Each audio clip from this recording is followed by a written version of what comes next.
je cherche à choper.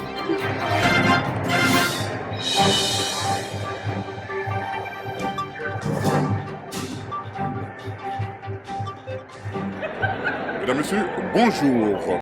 Les professionnels et bénéficiaires des aides sociales européennes se sont donné rendez-vous ici pour manifester.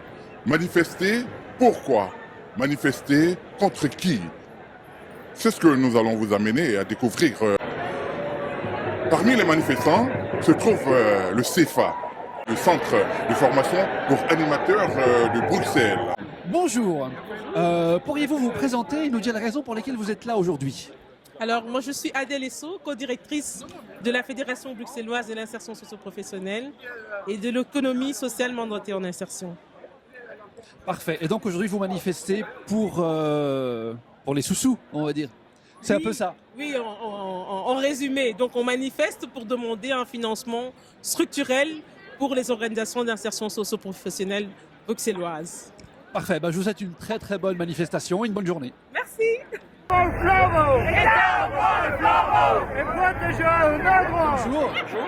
Est-ce que vous pouvez vous présenter et nous dire la raison pour laquelle vous êtes là aujourd'hui? Alors, je m'appelle Alain Dédry, je suis le directeur de la mission locale pour l'emploi et la formation d'IXEL. Et je suis là pour me joindre à tous les organismes d'insertion socio-professionnelle bruxellois aujourd'hui qui manifestent pour que l'on maintienne les moyens dédiés à la formation professionnelle, qualifiante ou préparatoire au public le plus fragilisé à Bruxelles, les demandeurs d'emploi peu qualifiés. Parce que c'est tous les financements européens qui sont remis en question pour le moment. Et il n'y a aucune pérennité, aucune vision politique, aucune stratégie de formation. Et voilà, il y a juste une politique d'économie sur le dos des demandeurs d'emploi les moins qualifiés. Et au passage, cela met en danger des heures de formation, mais donc aussi des emplois qui sont liés à ces projets de formation. Pour l'instant, on ne voit pas clair. On est à 2 mois du début de l'exercice 2022. On est déjà censé planifier des actions et on n'a aucune idée des moyens. Le calendrier décisionnel, dans le meilleur des cas, aboutira en juin 2022. Juin 2022, on sera au milieu de l'année, quoi. Donc c'est absolument pas sérieux, c'est pas professionnel, c'est pas respectueux de nous demander de travailler dans ces conditions-là et de devoir maintenir aussi des employés, enfin des formateurs et des formatrices dans l'incertitude totale quant à leur avenir et de ne pas permettre aux stagiaires de pouvoir commencer leur parcours. Tous ces mois perdus sont des mois perdus pour leur insertion professionnelle aussi. Un tout grand merci en tout cas. Et puis à très bientôt.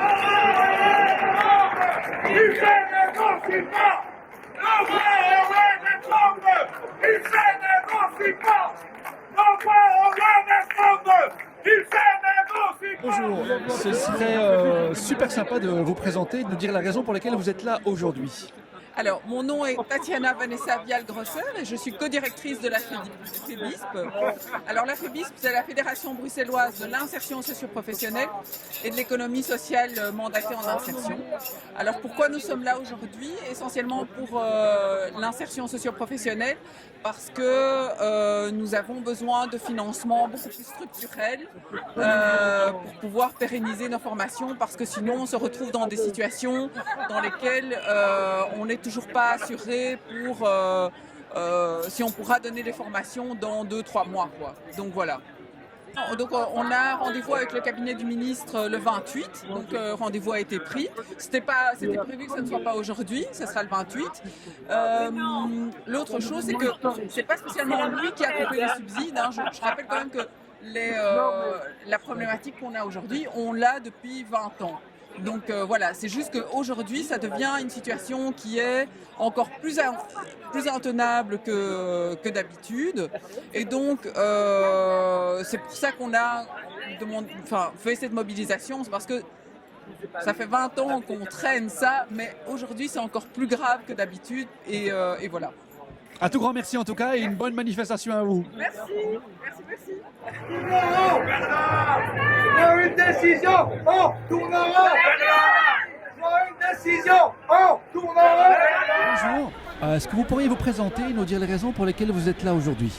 Alors, je m'appelle Laure Lemaire, je suis directrice d'Interface 3 depuis 15 ans. Donc, Interface 3, c'est un centre d'insertion socio-professionnelle qui forme essentiellement des femmes au métier de l'informatique, mais aussi à d'autres métiers techniques. On forme 350 personnes par an, 350 femmes chercheuses d'emploi. Et pourquoi on est là aujourd'hui? Parce que on est un secteur qui connaît des conditions de financement qui sont très difficiles depuis toujours, mais là, c'est en train d'empirer. En fait, on a un peu l'impression d'être tenu en précarité, un peu comme tous nos marchands en général, le secteur de la santé. Et donc là, les autorités publiques ont pris du retard dans la nouvelle programmation du Fonds social européen. Le Fonds social européen étant un de nos financeurs principaux. Et donc, on nous annonce qu'on n'aura pas de décision pour nos formations 2022 avant juin, et donc pas de préfinancement. Et donc ça, c'est juste pas possible parce que par ailleurs, l'Agence du Fonds social européen tarde à payer les soldes des actions de la programmation précédente. Donc on n'a pas touché les soldes 2016, 2017, 2018, 2019. Et dans le cas d'Interface 3, ça fait 750 000 € qu'on nous doit sur un budget annuel de 2 500 000. C'est beaucoup. Donc on a d'énormes problèmes de trésorerie. Et tous les mois, la dernière semaine du mois, on se demande comment on va payer les salaires. On a du mal à payer les formateurs freelance, le loyer, les charges. Donc s'il n'y a pas de préfinancement début 2022, je pense qu'à un moment donné, on sera en cessation de paiement et il faudra fermer. Donc voilà, c'est pour ça qu'on est là aujourd'hui. Et puis, il n'y a pas que ça en fait. Le Fonds social européen, c'est un outil de financement qui probablement, non pas probablement, qui est sûrement assez peu adapté à notre activité. Je pense qu'ils sont supposés surtout financer des projets innovants et la région bruxelloise forme des actions structurelles avec le Fonds social européen. Et les conditions de financement du Fonds social européen sont très difficiles. Les contrôles sont très pointilleux. Ça nous fait perdre une très grande énergie qu'on devrait consacrer au développement de nos formations, à la pédagogie et à la formation des demandeurs d'emploi.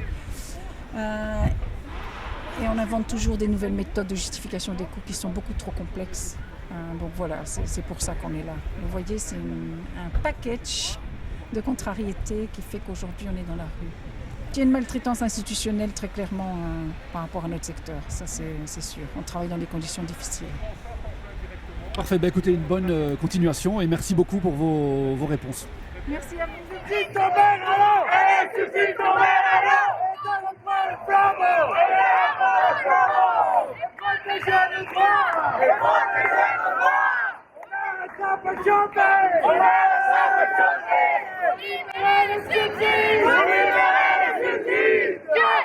Bonjour, pourriez-vous vous présenter et nous dire la raison pour laquelle vous êtes là?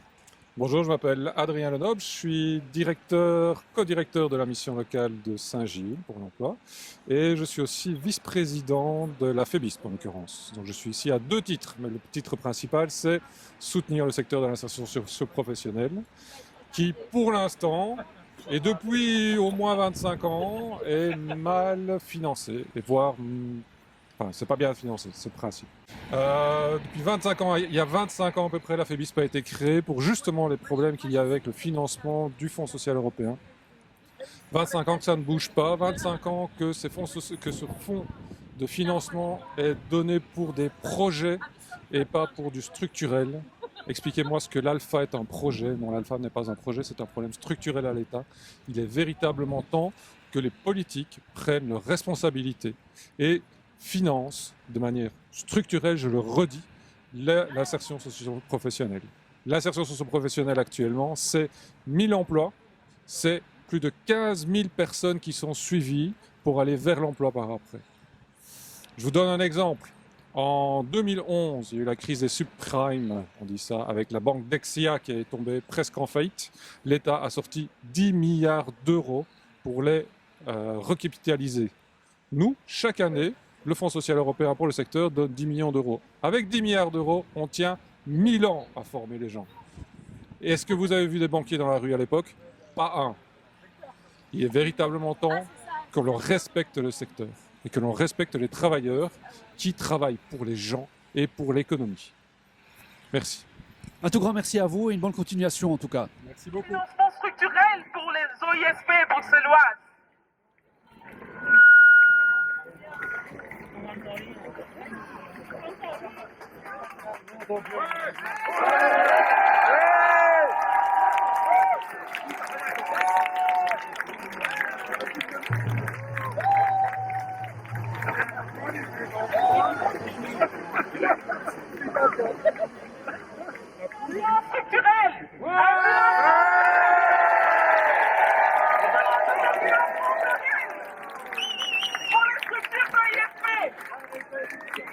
Nous demandons une reconnaissance du travail qui est mené par les travailleurs de terrain.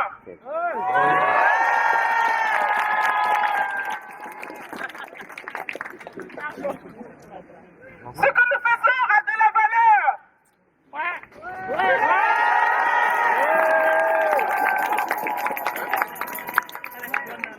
Nous répétons, l'ISP est un enjeu et son financement n'est pas un jeu.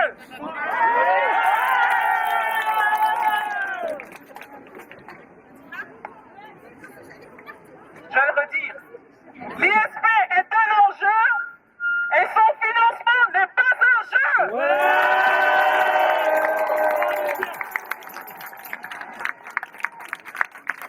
Nous voulons dire touche pas à ma formation, à mes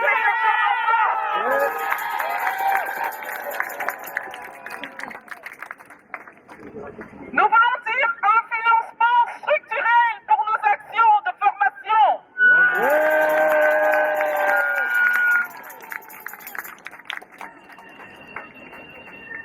Et nous voulons dire que nous sommes aussi créatifs.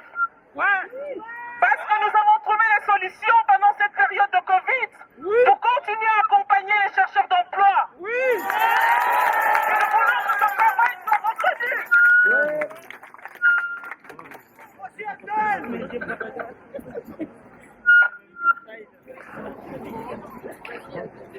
Et le travail de négociation que nous menons avec le cabinet va se poursuivre.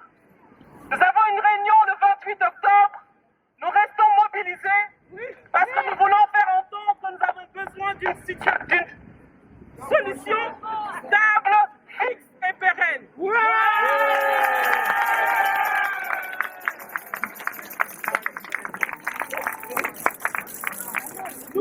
Ça va?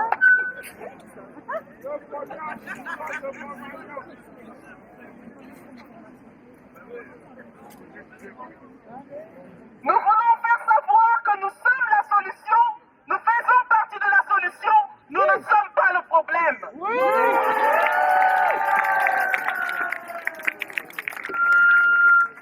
C'est pourquoi nous demandons du pognon pour nos formations.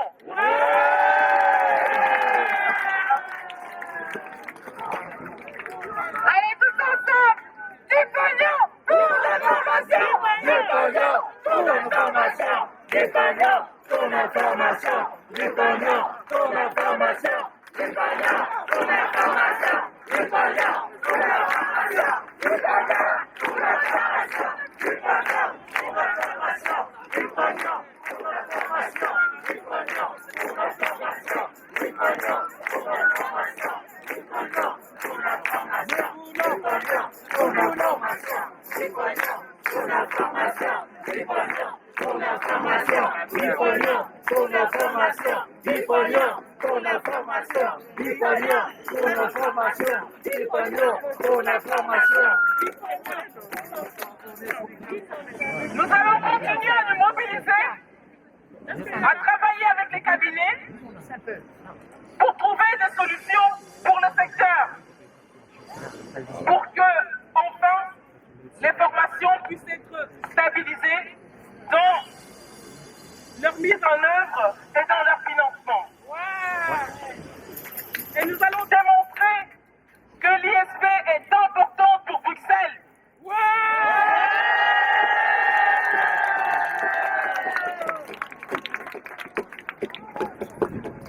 Nous demandons le respect de nos actions.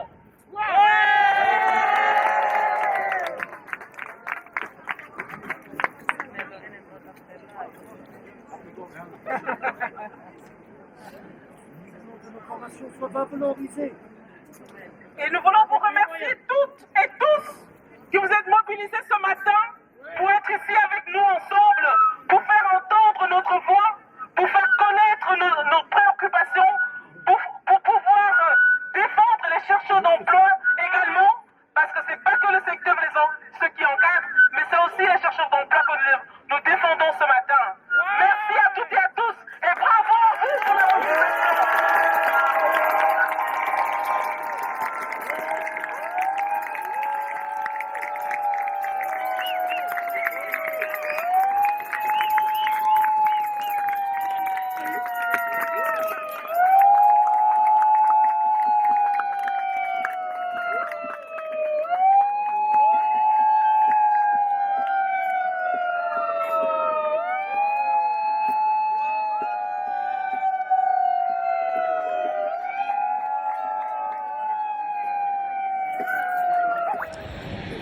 Ainsi s'achève la manifestation devant le ministère pour réclamer des sous pour la formation.